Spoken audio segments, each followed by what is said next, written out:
They didn't visit me for years, so I gave everything to a stranger. I never thought I'd be the kind of person who'd cut their own family out of their will. But here I am, 73 years old, sitting in my lawyer's office, signing papers that would make my children absolutely furious if they knew. The thing is, they won't know until it's too late. My name is Margaret, and this is the story of how I learned that blood doesn't always make family, and sometimes the people who care about you most are complete strangers. It started about 5 years ago, when my husband Robert passed away. We'd been married for 47 years, and losing him felt like losing half of myself. The house suddenly felt enormous and empty, filled with echoes of conversations we'd never have again. I remember sitting at our kitchen table the morning after his funeral, staring at 2 coffee cups I'd automatically put out, realizing I'd only need one from now on. My 3 children came to the funeral, of course. Sarah flew in from California, Michael drove down from Chicago, and Jennifer came from just 2 hours away in Columbus. They stayed for 3 days, helped me sort through some of Robert's things, and promised they'd check on me regularly. Jennifer even said she'd try to visit every couple of weeks since she was closest. That was the last time all 3 of them were in my house together. The first few months after Robert died, I'll admit I was a mess. I'd find myself calling his name when I heard a noise, or setting the table for 2 out of habit. The grief counselor said this was normal, but normal doesn't make it any less painful. I kept expecting the phone to ring with one of my kids calling to check on me, or maybe even suggesting I come visit them for a while. But the calls became less frequent. Sarah was busy with her marketing job and her 2 teenagers who apparently needed constant supervision. Michael was dealing with his own divorce and kept saying he'd visit soon without ever giving me an actual date. And Jennifer, well, Jennifer always had an excuse. Her job at the bank was demanding, or little Emma had soccer practice, or her husband Brad needed help with some project around their house. I started marking the days on my calendar. Not in any dramatic way, just little dots to keep track of when I'd last heard from each of them. The dots spread further and further apart. 6 months turned into a year turned into 2. I celebrated my 71st birthday alone, heating up a frozen dinner and watching old episodes of Jeopardy! I'd bought a small cake from the grocery store earlier that day, and when I lit the single candle, I actually found myself wishing that just one of them would call. None of them did. If you're watching this and you have aging parents, please pause this video right now and call them. I don't care if you talked to them yesterday or if you think they're doing fine. Call them. Because loneliness at my age isn't just sad, it's dangerous. It makes you forget what your own voice sounds like. The breaking point came during my second winter alone. I slipped on some ice on my front steps and twisted my ankle pretty badly. I managed to get inside and called Jennifer first, since she was closest. It went straight to voicemail. I tried Michael next. Same thing. Sarah's phone just rang and rang.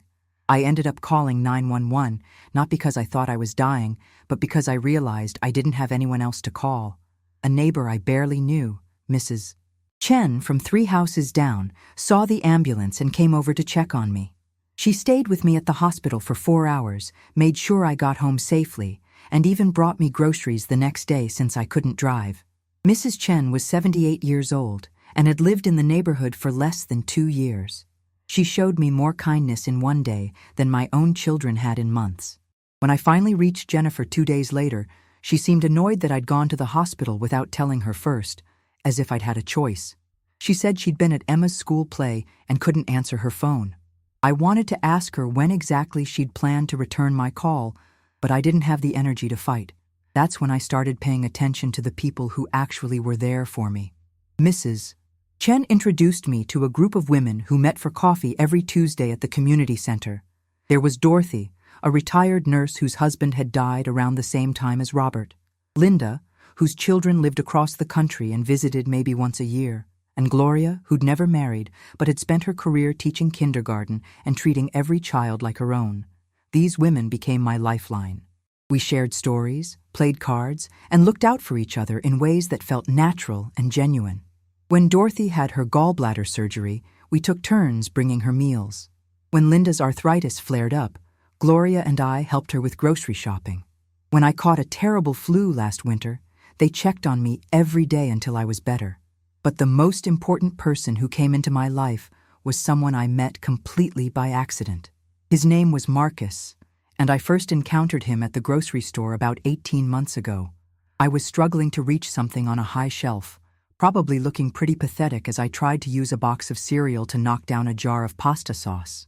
This young man, maybe in his early 30s, appeared beside me and asked if he could help. He was tall, with kind eyes and this gentle smile that reminded me of Robert when he was younger. After he handed me the jar, we ended up talking in the pasta aisle for 20 minutes. He told me he'd just moved to town for a new job at the local hospital, where he worked as a physical therapist. He was originally from Michigan, didn't know many people yet, and was still figuring out which grocery store had the best produce. I found myself inviting him for dinner the following Sunday. I can't explain what made me do it. I'm not usually the type to invite strangers into my home, but something about Marcus felt familiar and safe. Maybe it was the way he really listened when I talked, or how he didn't seem to be in a hurry to end our conversation. Or maybe I was just so starved for genuine human connection that I would have invited anyone who showed me a moment of kindness. Marcus came for dinner, and it was the most enjoyable evening I'd had in years. He brought flowers and a bottle of wine, helped me set the table, and insisted on doing the dishes afterward. We talked about everything: his work helping people recover from injuries, my 40 years as a high school English teacher, Robert's passion for woodworking, and Marcus's dream of eventually opening his own physical therapy practice. But what struck me most was how present he was. He put his phone away during dinner and gave me his complete attention. When I showed him some of Robert's woodworking projects, he examined each piece carefully and asked thoughtful questions. When I got a little emotional talking about how much I missed my husband, Marcus didn't try to change the subject or offer empty platitudes. He just listened. That dinner became a weekly tradition. Every Sunday, Marcus would come over, sometimes bringing ingredients to cook together, sometimes picking up takeout from whatever restaurant I was curious about. He'd tell me about his patients and the progress they were making, and I'd share stories about my former students or updates from my Tuesday coffee group. Slowly, Marcus became more than just my Sunday dinner guest. He started stopping by during the week to check on me, especially if the weather was bad. When my car broke down, he drove me to my doctor's appointments until it was fixed. When I mentioned wanting to plant a small garden but worrying I couldn't maintain it anymore, he showed up the next weekend with supplies and spent the entire day helping me create raised beds that would be easier for me to manage. He never asked for anything in return, never seemed inconvenienced by my requests for help, never made me feel like I was being a burden. Meanwhile, my actual children continued their pattern of infrequent, obligatory contact. Sarah would call maybe once a month, usually while she was driving somewhere, and could only talk for a few minutes. Michael sent brief text messages asking if I was doing okay, but never seemed to want details beyond a simple yes or no. Jennifer lived closest, but might as well have been on the moon for all the effort she made to see me. The contrast became impossible to ignore. Here was this young man who had no obligation to care about me, who was building his own life and career, taking time to make sure a lonely old woman felt valued and connected. And there were my own children, who owed their very existence to the love and sacrifice Robert and I had poured into raising them, treating me like an item on their to-do list that they could postpone indefinitely.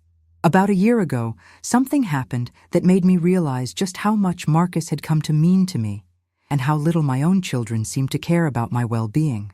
I woke up one morning feeling dizzy and nauseous. I thought maybe I was coming down with something, so I decided to take it easy and see how I felt later. But as the day went on, I felt worse instead of better. By evening, I was having trouble keeping food down and felt so weak I could barely walk from my bedroom to the kitchen. I called Jennifer first, since she was closest and worked at a bank with regular hours. It went to voicemail. I left a message explaining that I wasn't feeling well and asking if she could stop by or at least call me back. Then I tried Michael and Sarah with the same result. I spent that night alternating between trying to sleep and being sick to my stomach.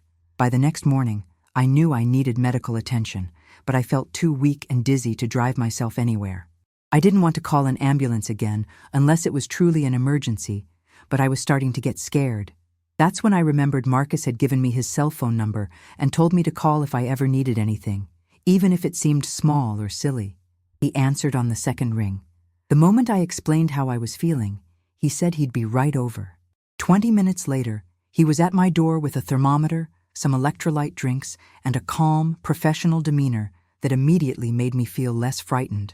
He took my temperature, asked me detailed questions about my symptoms, and gently but firmly insisted on taking me to the emergency room. He stayed with me through the entire process. The long wait, the tests, the IV fluids they gave me for dehydration. When the doctor said I had a stomach virus that was particularly dangerous for people my age because of the dehydration risk, Marcus made sure I understood all the discharge instructions and picked up my prescriptions on the way home. But here's the part that still brings tears to my eyes. Marcus took 3 days off work to check on me, bringing me soup and crackers, making sure I was staying hydrated, and even sleeping on my couch the first night because he was worried about leaving me alone. My children didn't even know I'd been sick until I told them about it weeks later. When I mentioned it to Jennifer during one of her rare phone calls, she said, "Well, why didn't you call me?" I reminded her that I had called her twice and left messages. She claimed she never got them, which was possible, I suppose, but didn't explain why she hadn't returned my calls for 3 days. Sarah's response was to suggest I get one of those medical alert buttons, as if the problem was my failure to have the right equipment rather than my children's failure to be present in my life. Michael at least seemed concerned and apologetic, but also pointed out that he lived too far away to have helped anyway, which missed the point entirely. That incident crystallized something I'd been feeling but hadn't fully acknowledged. Marcus cared about me more than my own children did. Not because he had to, not out of obligation or guilt, but because he genuinely valued our relationship and saw me as a person worth caring about. Let me be clear about something, because I know some of you might be thinking this. Marcus never asked me for money, never hinted that he might need financial help, never made me feel like his kindness came with strings attached. He had a good job, lived modestly but comfortably, and seemed to help me purely because he enjoyed my company and wanted to make sure I was okay. If anything, I was the one who started thinking about money. You see, Robert and I had been fortunate. We'd both worked steady jobs our entire careers, lived below our means, invested wisely, and paid off our house decades ago. We'd always assumed we'd leave our savings and the house to our 3 children, divided equally. It wasn't a fortune, but it was substantial enough to make a real difference in their lives.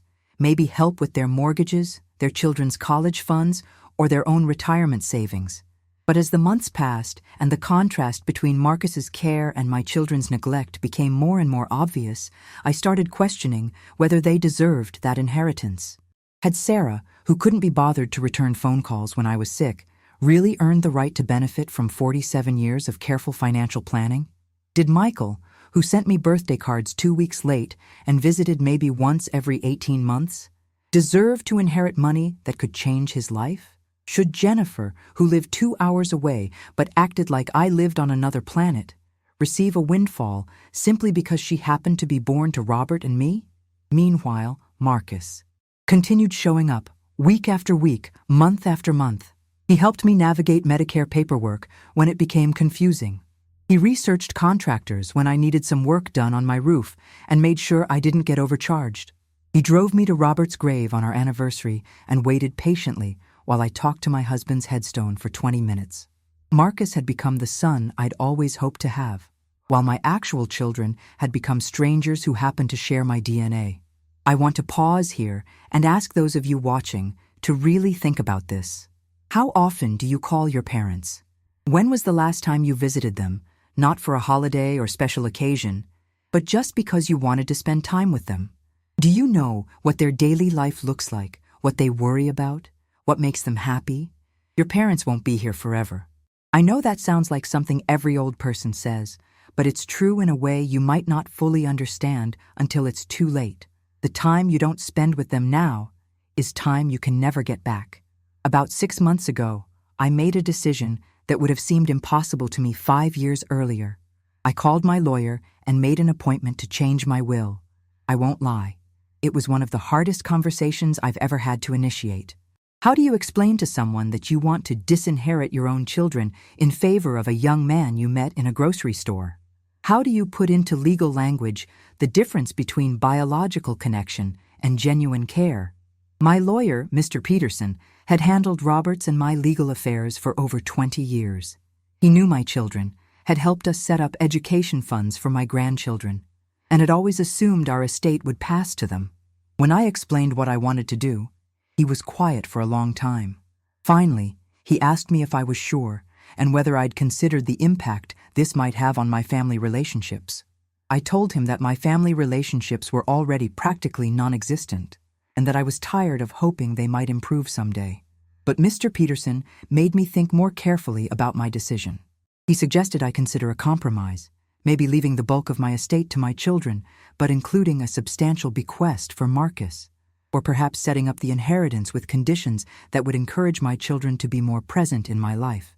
I spent weeks thinking about his suggestions. I imagined the phone calls I might get if my children suddenly learned that their inheritance depended on visiting me regularly. I pictured forced conversations and obligatory dinners, motivated by money rather than love. The idea made me feel sick. That's when I realized that what I wanted wasn't performative care bought with the promise of money.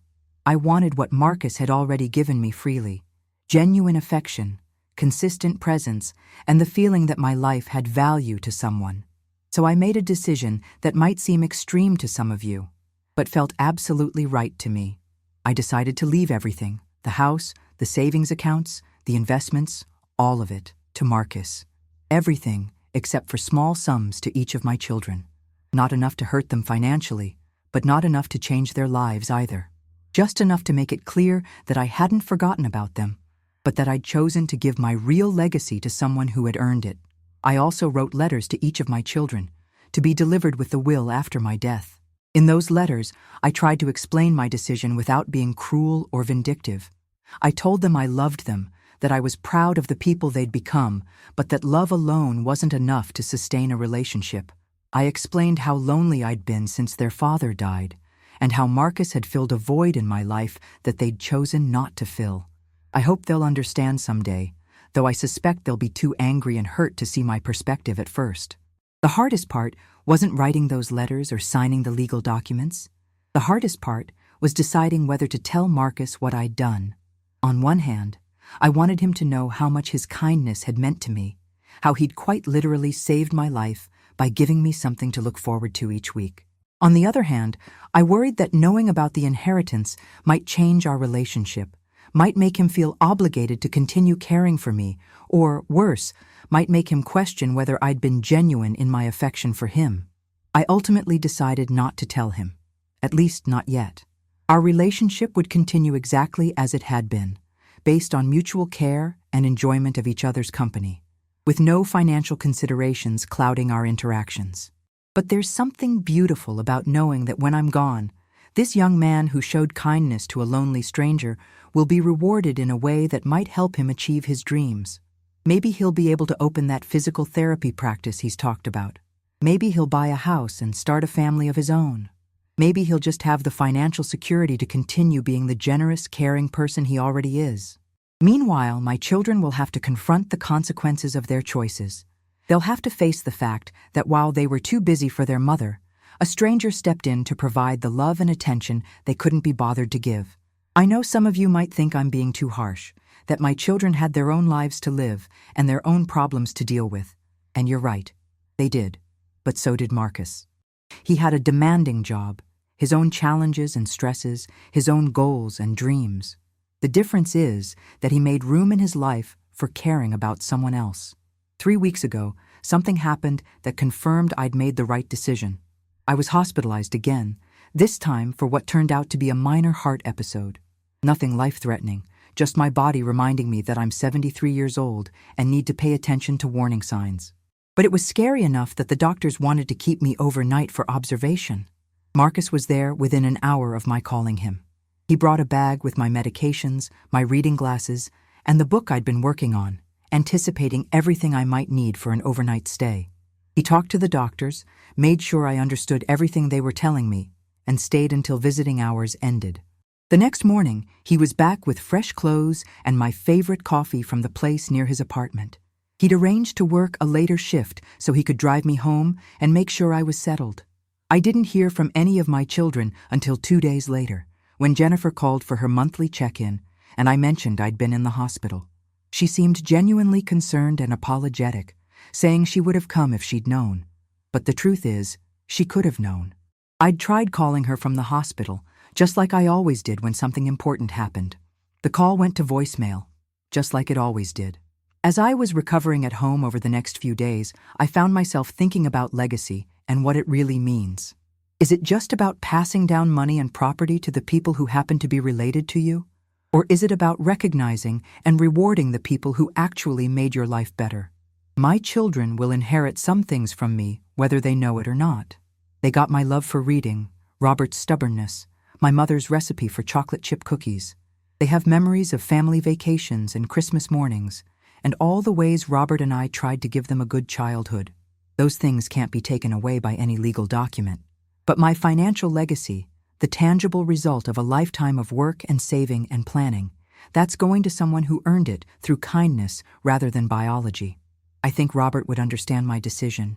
He always said that family isn't just about who you're related to. It's about who shows up for you when you need them. He would have loved Marcus, would have appreciated his gentleness and reliability. He probably would have taught him woodworking and insisted he take home a piece of furniture he'd made. Sometimes I imagine Robert and Marcus working together in the garage, Robert showing him how to use the router or explaining the difference between oak and maple. It makes me smile to think about my husband passing on his skills to someone who would have valued the time and attention. If you're still watching this, if you've stayed with me through this entire story, I want you to know that I'm not telling you this to get sympathy or to punish my children publicly. I'm telling you this because I think there are lessons here that matter, regardless of your age or situation. The first lesson is about presence, real presence, not just physical proximity. Marcus lived further from me than Jennifer did, but he was infinitely more present in my life. He listened when I talked, remembered things I'd told him, and made me feel like I mattered. That kind of presence is a choice, and it's a gift you can give to anyone in your life who needs it. The second lesson is about assumptions. My children assumed I would always be there, that they could tend to their own lives and get around to being better sons and daughters someday when things were less busy. But someday isn't guaranteed. The time to love people well is now, while you still can. The third lesson is about family. Blood relationships give you a starting point, a foundation of connection and shared history. But they don't automatically entitle you to someone's time, energy, or resources. Real family is built through consistent care, mutual support, and genuine affection. It's something you have to keep earning, even with the people who love you most. And the final lesson is about legacy. We all leave something behind when we're gone, whether we plan for it or not. The question is whether that legacy reflects your values and rewards the people who made your life worth living. I don't know how much longer I have. My heart episode was a reminder that my time is limited, though hopefully not immediately urgent. But I know that however many months or years are left, I'll spend them surrounded by people who genuinely care about me. Marcus, my Tuesday coffee group, neighbors like Mrs. Chen who understand that community is something you build through small acts of kindness. My children might visit more often if they knew what I've done with my will, but I don't want that kind of attention. I want them to call because they miss talking to me, not because they're worried about their inheritance. I want them to visit because they enjoy my company, not because they feel obligated to secure their financial future. Maybe that's asking too much. Maybe I should have been more direct about my needs over the years, should have told them explicitly how lonely I was instead of hoping they'd figure it out on their own. Maybe I should have set clearer boundaries, insisted on regular visits, made my expectations known. But I'm tired of managing other people's relationships with me. I'm 73 years old, and I want to spend whatever time I have left with people who want to be there, not people who feel like they should be there. Marcus doesn't know that every Sunday dinner we share, every casual conversation we have about his work or my garden, every small favor he does for me is adding to a legacy that will someday change his life. He helps me because he cares, and that's exactly why he deserves everything I'm planning to leave him. I hope my children will find peace with my decision eventually. I hope they'll understand that this isn't about punishment or revenge, but about recognition and gratitude. I hope they'll see that Marcus didn't take anything away from them. They gave it away themselves, one missed phone call and postponed visit at a time. and I hope that sharing my story might inspire some of you to think differently about the relationships in your own lives. Maybe you'll call a parent you haven't talked to in too long, or visit a grandparent who's been hoping to see you. Maybe you'll be more present with the people who matter to you, or more intentional about building connections with others who need friendship and support. Because in the end, the most valuable thing any of us have to give isn't money or property. It's our time, our attention, and our care. Marcus understood that instinctively, and that's why he's getting everything. The papers are signed, the lawyers have their instructions, and my letters are written. Now, I'm going to go home and make dinner for two, because Marcus is coming over tonight, and I promised to teach him how to make Robert's famous pot roast. Some legacies are built over decades. Others are built one Sunday dinner at a time. Thank you for listening to my story. If it resonated with you, please share it with someone who might need to hear it. And if you're someone's Marcus, if you're showing up for people who need you, if you're building relationships based on care rather than obligation, keep doing what you're doing. You're making a difference in ways you might never fully know. The people who love us best aren't always the people we expect them to be. Sometimes they're strangers in grocery stores who end up changing our lives. Sometimes they're the family we choose rather than the family we're born into. And sometimes, if we're very lucky, they're both.